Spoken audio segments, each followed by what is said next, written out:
টকবগিয়ে ঘোড়া ছুটিয়ে দূর দূরান্তে গিয়ে কবর খোঁড়া মনু মিয়ার জন্যই আজ খোঁড়া হয়েছে কবর। বিনা পারিশ্রমিকে ৩,০০০-এর বেশি কবর খনন করা মনু মিয়া ইন্তেকাল করেছেন।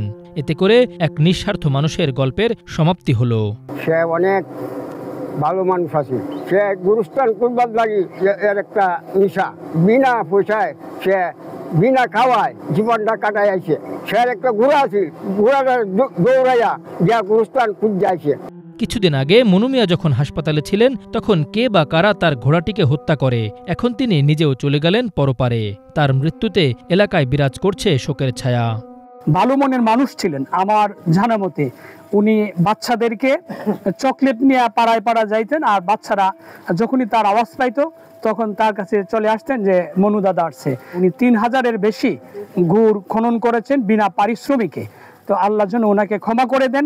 নিঃস্বার্থভাবে কাজ করতে গিয়ে যে জায়গায় গুরুস্থানে খবর পাইছে একজন লোক মারা গেছে, সে জায়গায় সে চলে গেছে গুরুস্থান করিয়া হেরিয়া আবার নিজের বাড়িতে আবার চলে আসছে।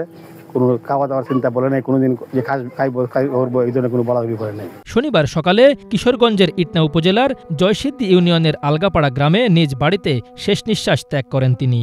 কারো মৃত্যুর সংবাদ কানে এলেই খুন্তি, কোদাল, ছুরি করাত, দা, ছিনি সহ বিভিন্ন যন্ত্রপাতি নিয়ে কবরস্থানে ছুটে যেতেন মনু মিয়া। তার জন্য নিতেন না কোনো পারিশ্রমিক, এমনকি কোনো খাবারও খেতেন না মৃতের বাড়িতে।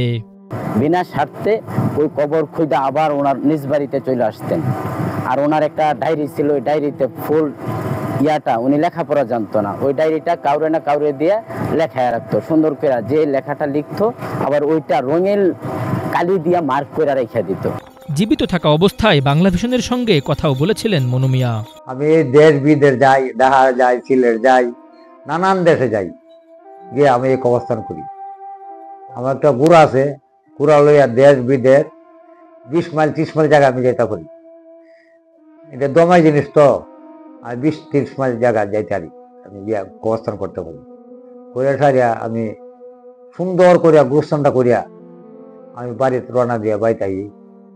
অনেক দেশে দেশে যাই। পারিশ্রমিক বলতে আমি কোর লাগে না, আমার কোন বেটা টেয়া ফুসে আমার লাগে না, কেন আমি লাগে আরো দেই।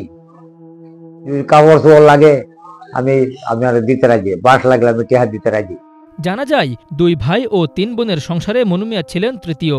কবর খোঁড়ার কাজে বাহন হিসেবে ব্যবহার করতে কিনেছিলেন 14টি ঘোড়াও, আর এজন্য বিক্রি করতে হয়েছে তার পৈতৃক সূত্রে প্রাপ্ত সম্পত্তিও।